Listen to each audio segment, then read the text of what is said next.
I thought this might be a good opportunity to show everybody what a cylinder is all about.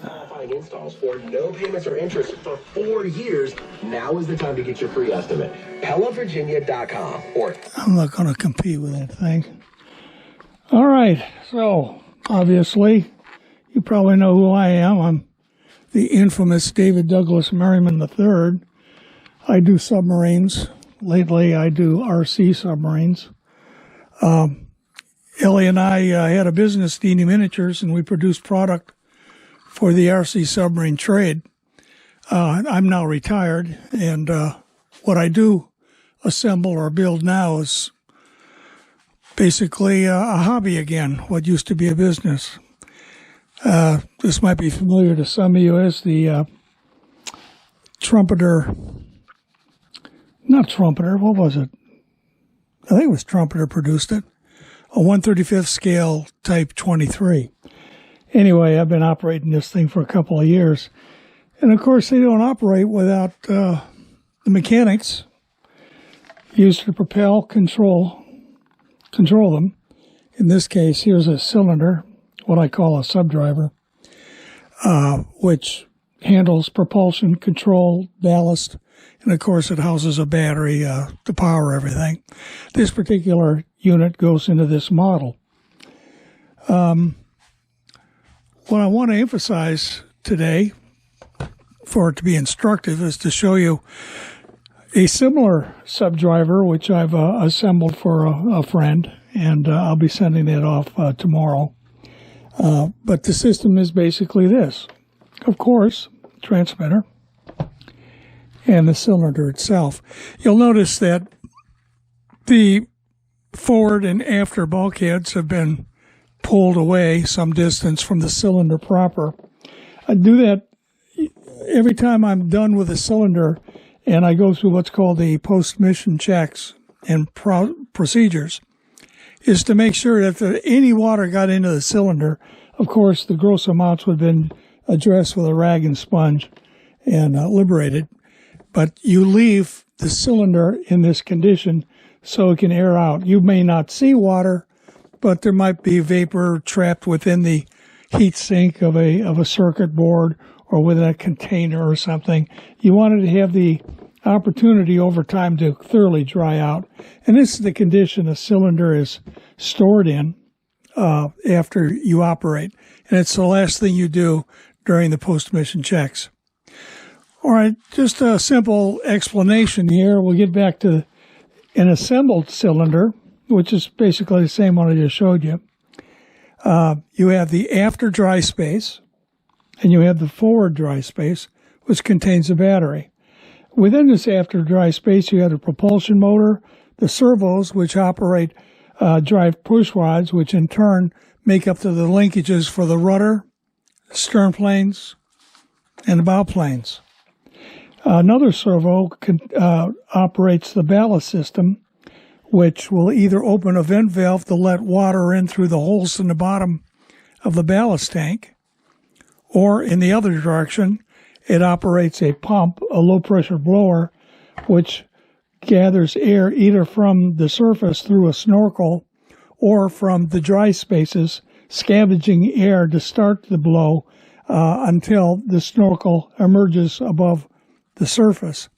So we have the ability, without the use of gas or any other mechanism, to actually start blowing the tank dry using the available air in the dry spaces. Of course, that's a finite amount of air until a vacuum is pulled hard enough to stall the pump. But by that time, enough water has left the ballast tank to get that sail above the water, where then the snorkel can finish the job of blowing the ballast tank completely dry. So that one pump is either taking air from the dry spaces or it's taking air from the surface, from atmosphere, to break the vacuum that was created previously and to continue the blow using surface air. So it's a rather simple system in principle, but it takes a little bit of know-how to make it work. Reading here are the devices that deal with the ballast tank and its function.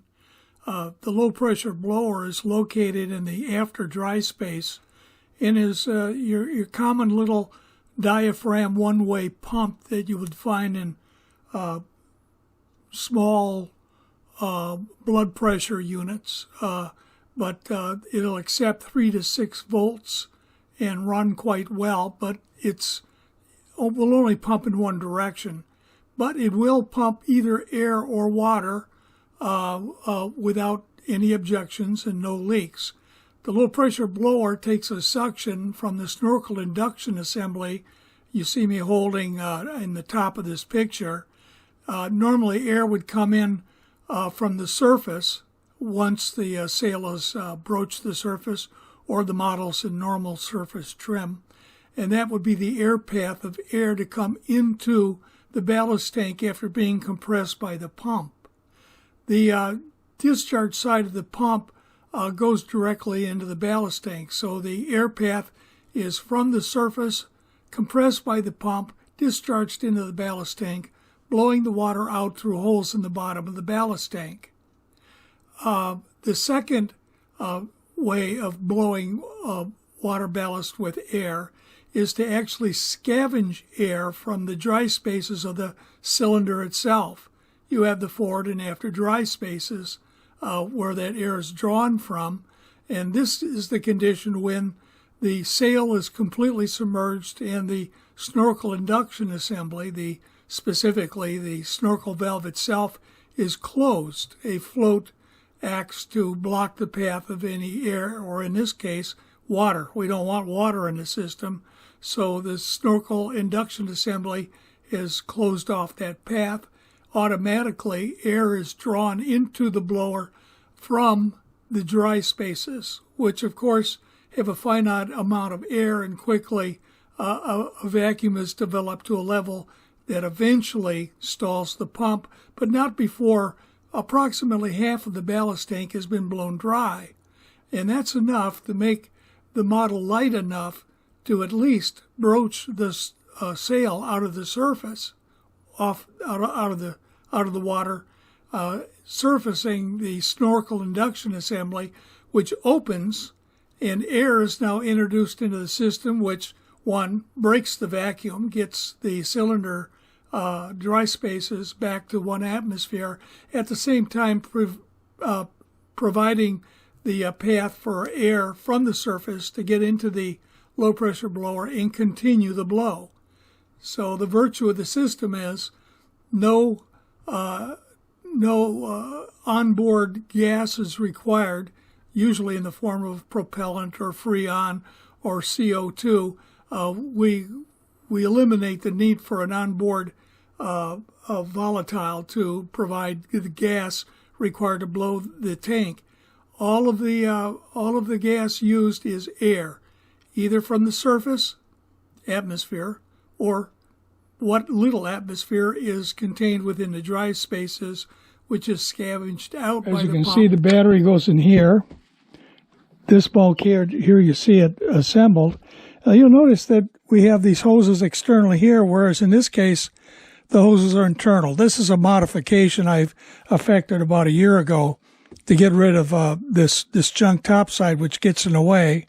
And here, with those hoses internal, nothing has changed as far as the principle, and that is either taking air by scavenging air out of the dry spaces or taking air from atmosphere through the snorkel. That hasn't changed.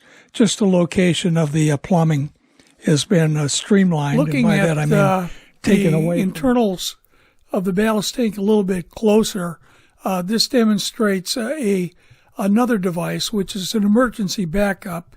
It's the emergency blow gas bottle. Now that does contain a small quantity of propellant. Normally it's not used. It's only used in the event of an event of loss of signal, or in some cases, if we're using a battery link monitor, if it also detects low voltage on the type of battery you're using. Now, in that condition, be it loss of signal from the transmitter to the receiver, or low battery voltage, it will command automatically the ballast system servo to go to the extreme throw position and blow. And that engages what you see there to the right, the emergency blow valve, which is connected by a hose to the gas bottle. In that event, the emergency blow valve discharges propellant gas into the ballast tank, quickly blowing the tank dry. In an effort to further clarify how the semi-aspirated ballast system works, this mechanical schematic further demonstrates. You'll see the low-pressure blower on the left-hand side, how it takes a suction either from the snorkel induction assembly or through the safety float valve. Notice that the safety float valve takes a suction from the dry space. And of course, the two dry spaces are connected by the conduit tube. The pump, taking air from either of those two sources, discharges, as you see, into the ballast tank, discharging the water. This one is for this model, and the unit I'm working on here will be for my friend's Type 23 model. So they're going to be literally drop-in replacements for one another if you were to do that. So it's the same design and dimensions as this one over here. Now, as you can see, I have a whole bunch of cylinders here, different diameters, different uses. Most of them are marked with the model that they go with. I don't think these lights will let you see them, but I got all sorts of models here that I put these in. I got about 20 upstairs in boxes, and that's something I want to show you just for a moment. What's the sense of getting into RC submarines and not protecting them while they're in storage or transit? Well, the answer to that rhetorical question is you build a box like this, which, of course, is custom made for the specific model you're dealing with. So anyway, you look around. I'm working with Jake. This is a 1/72 skipjack. We're going to finish painting that tomorrow. Here are some more of the boxes I mentioned right over here. All right. Those are fresh from, where were we? The last regatta we did was in January. What was that? It was Cabin Fever. Yeah. Anyway, those models have been post-missioned. The hulls themselves are in the boxes, whereas after I post-mission the cylinders, they go in the rack, which I just showed you. Anyway, here's a look around the shop. You can see some of my unfinished models up here. Finished ones are up in their boxes, either down here in the dining area or upstairs. Oh, here's some more.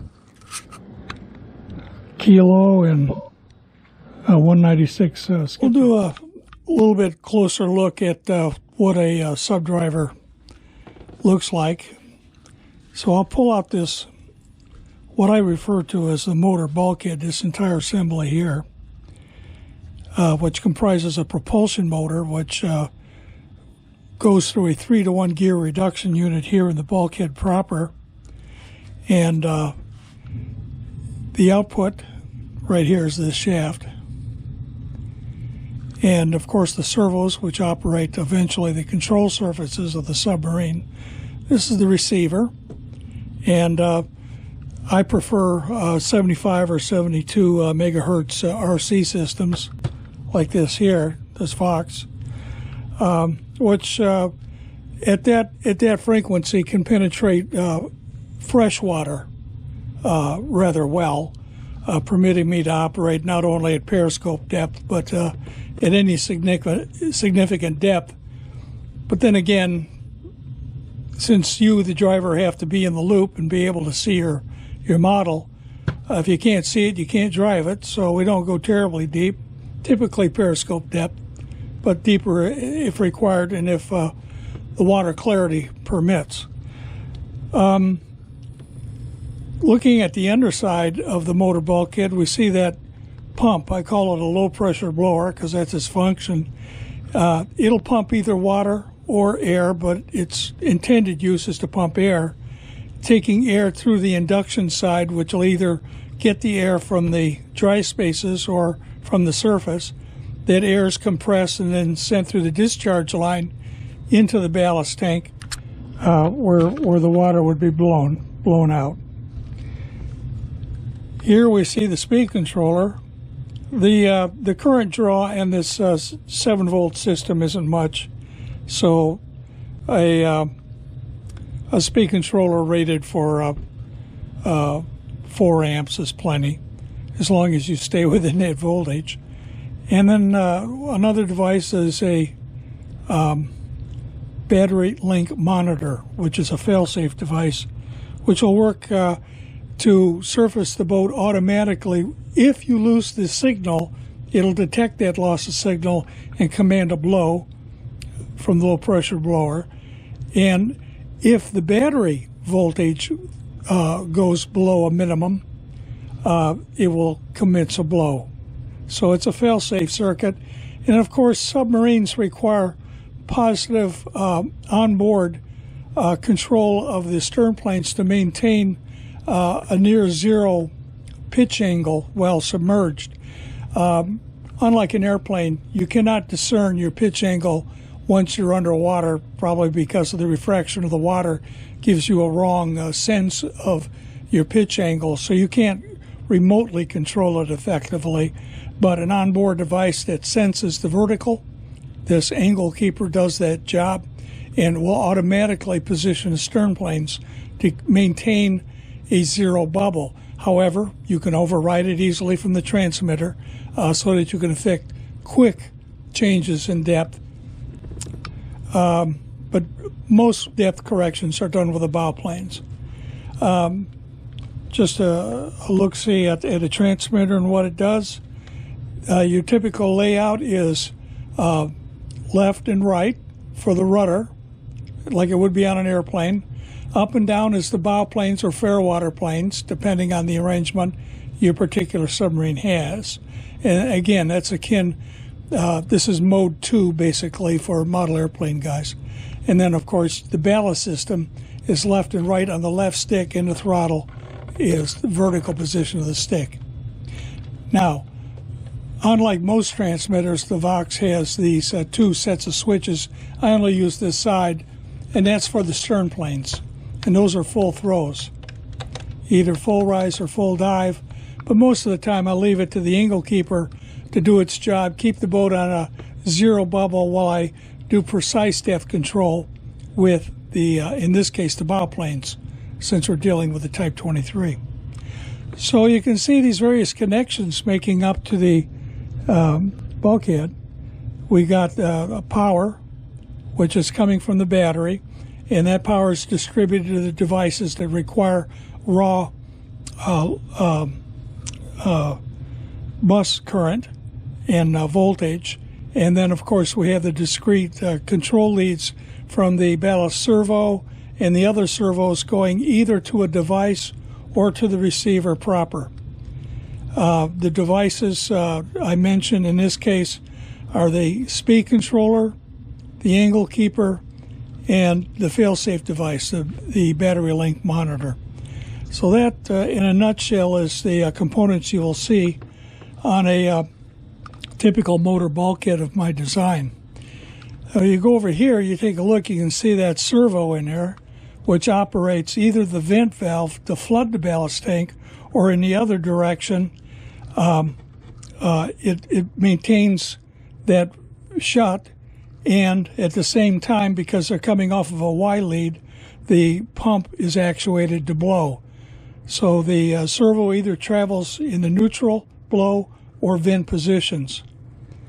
And the associated linkage on the wet side in the ballast tank, you have a linkage here which opens the vent valve, or in an emergency condition, which is the fail-safe, it'll actually engage a blow from a secondary mode of getting the boat up, and that is by blowing the water out with a gas source. In this case, is propellant, airbrush propellant, stored in this bottle, but it's only engaged in a fail-safe situation, an emergency situation, where the servo goes to full throw in the blow position. Normally, it only goes about 10% of throw, but that's good enough to start this pump, but not enough to engage the emergency blow system. That only happens when you lose signal and you get the command from the battery link monitor, the BLM.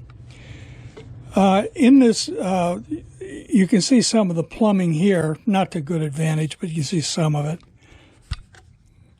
You got the, what I call the safety float valve, which ensures that when you're scavenging and you eventually do broach the snorkel, no water gets past the safety float valve into the dry space. And then, of course, the forward space, which has the battery. So let's put this thing together. And what I'm going to do is make sure that all my wires are safely tucked away so they won't get cut. Like so.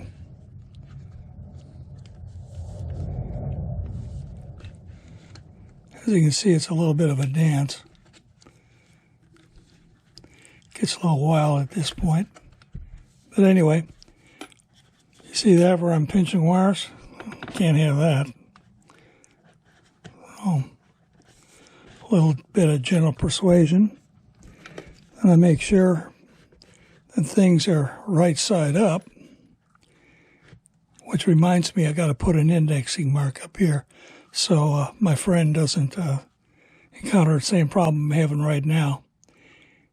In fact, I think I'll put that indexing mark on right now. There. You see how the O-ring, you can see it all the way around? Got to make sure that's made up and it didn't roll or anything. So what I'm going to do is make that mark I promised. Very simple.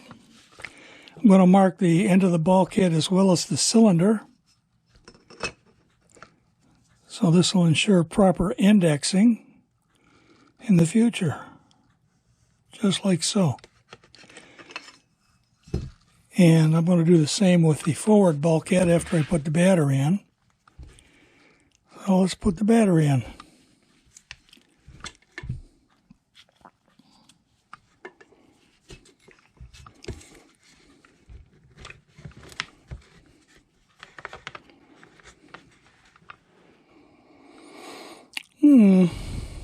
Like so. All right.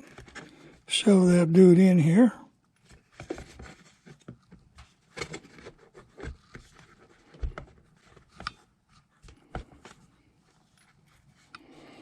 Now this thing I'm messing with right now, this thing here, that's a magnetic switch.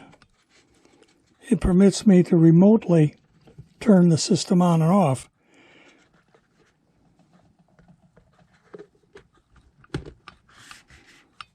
All right.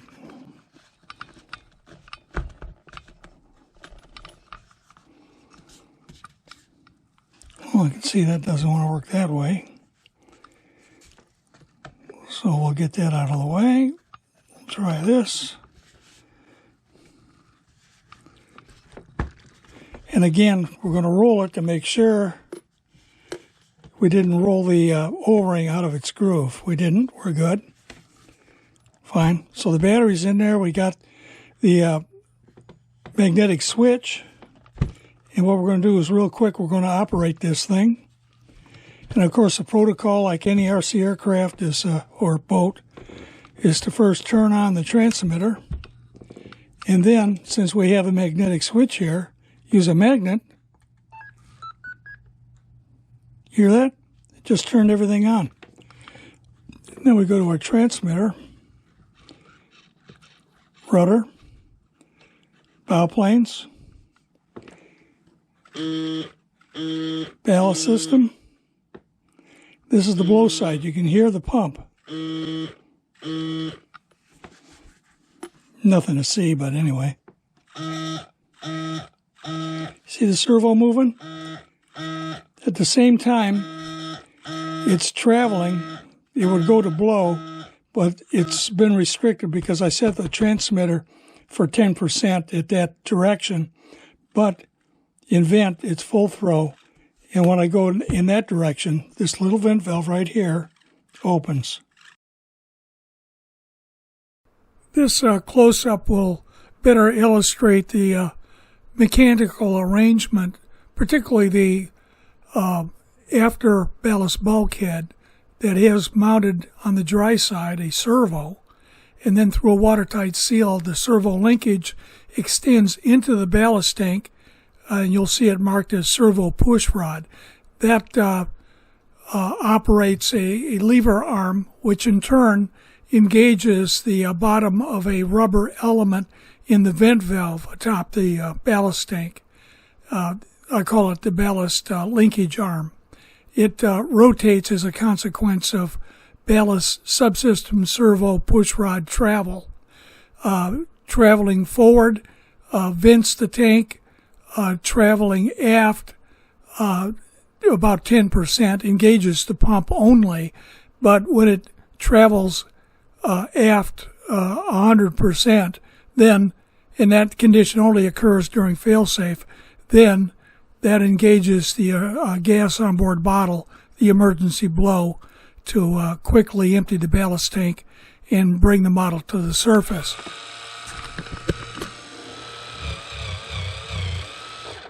Propulsion. So I've just checked everything out. We're happy with it. And what I'm going to do is demonstrate its operation in the water. And we're going to turn off the system first. There, little idiot light just went out, but I'll affirm that by moving sticks, nothing, and then I turn off the transmitter. So, when we come over here to the test tank, we'll put this dude in the water, show you how it works. Yeah, here we are. Suitable length of hose. Good. Yep. Now we're going to make that up.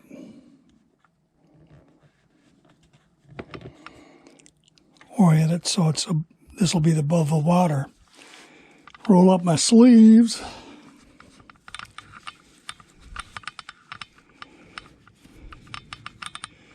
I'm going to make sure one last time that my O-rings haven't rolled. They're good. I don't see any obvious leakage paths, so we won't have any catastrophic flooding. So we're going to put this in the water, and when we do that, we're going to go ahead and vent the ballast tank, let it fill with water, and then we'll do a blow using air from the surface initially. And during that test, I'm going to submerge this thing, and we'll test the safety float valve. It won't let any water get past itself, or it shouldn't. If it does let it get past itself, the inlet discharge on the scavenging part of the air system connects to the forward dry space. So if we see any flooding in here, we'll know we'll have a problem with the safety float valve, and it'll have to be rebuilt. Well, without further ado, let's turn things on. Transmitter.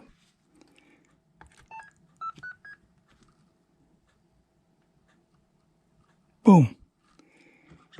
We're game. So now we take everything to the tank. Plop it into water without any ceremony. I've completely submerged the model. Now what I'm going to do is open the vent.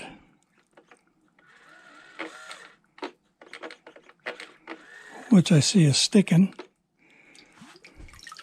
This is, by the way, what I call pre-missions. This is something you do every time before you go to the lake or the pool. And I've already identified my first problem.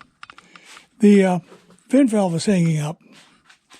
And I haven't oiled that in a long time, so that's what I'm doing right now.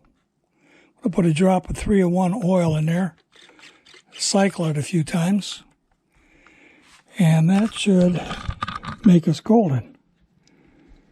So we're going to try this again. Flubs and all. Back in the Wawa. Now we open the vent. You see it's working.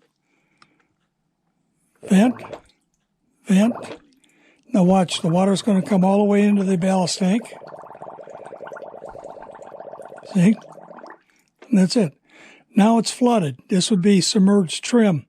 The model would be its fixed ballast weight and foam, buoyant foam, would be so arranged that the entire model would displace its own weight in water. As a consequence, it would assume near neutral buoyancy, though maybe an ounce or two light just for safety. So now we're flooded. How do we get the water out? Well, as you can see in my hand here, the induction is out of the water. So we go to blow, the pump runs, it's drawing air from the surface. You can see the ballast tank is emptying. Well, what if we get a leak? Well, that pump is still running, but now it's pumping water. So there's no change in the ballast. But as soon as we come back where it can get air from the surface, we're golden. And it continues to blow. In this ballast tank with that pump, it takes about 40 seconds to completely empty the ballast tank of water. And there's the proof right there. And again, vent, blow. All right. Now we're going to check the operation of the system where it has to scavenge air. So we're going to replace this hose with a blank.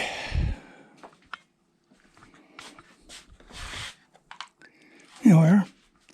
This little piece of hose has a rod in it, so I've effectively blanked off the induction side, or the snorkel side of the induction, but there's a little T right here, which will either draw from the induction side or it'll draw from the forward dry space, which in turn connects through this conduit tube to the after dry space.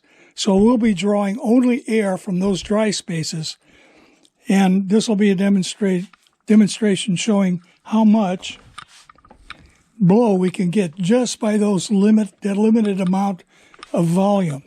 So completely submerge, vent the tank,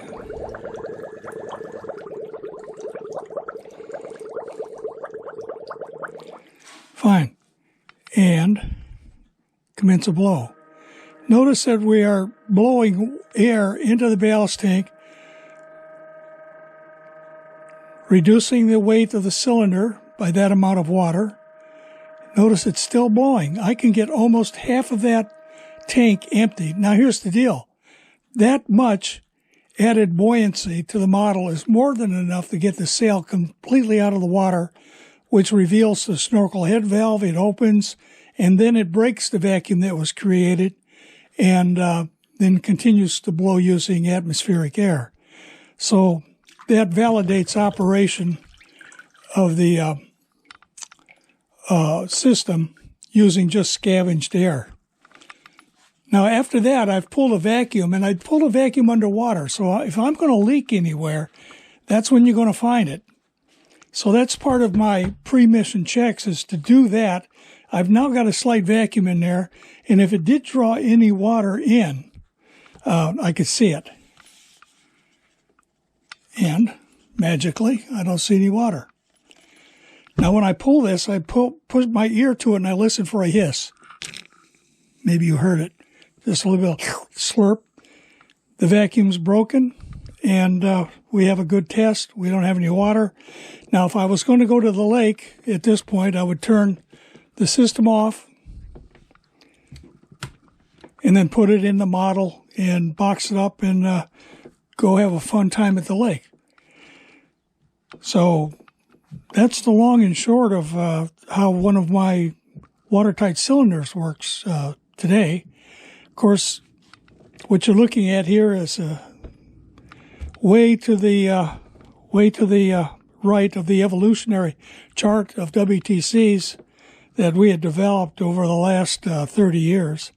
So things have changed from the first ones, which were elegant in their simplicity but limited in their capability, whereas the current versions, you can do just about anything with them.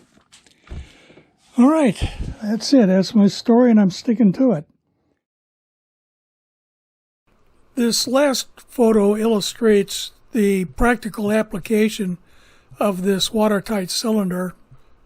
We call it a subdriver, mounted within the lower hull of a model submarine. In this case, a 196 scale blueback model, which incidentally is produced by Small World Models, an excellent kit. But this does demonstrate the interface between the cylinder and the working mechanisms of the model itself. You see the intermediate drive shaft between the motor output of the cylinder to the propeller shaft, the stern plane and the rudder linkages making up via magnetic couplers to their counterparts mounted to the push rods connected to the servos within the after watertight space. That white item is the antenna, which I run external, but within the free-floating space of the submarine. All right, that about wraps it up. I hope this quick overview of what our subdrivers are and what they're about was useful to you. I'll continue with these discussions as I think the occasion warrants.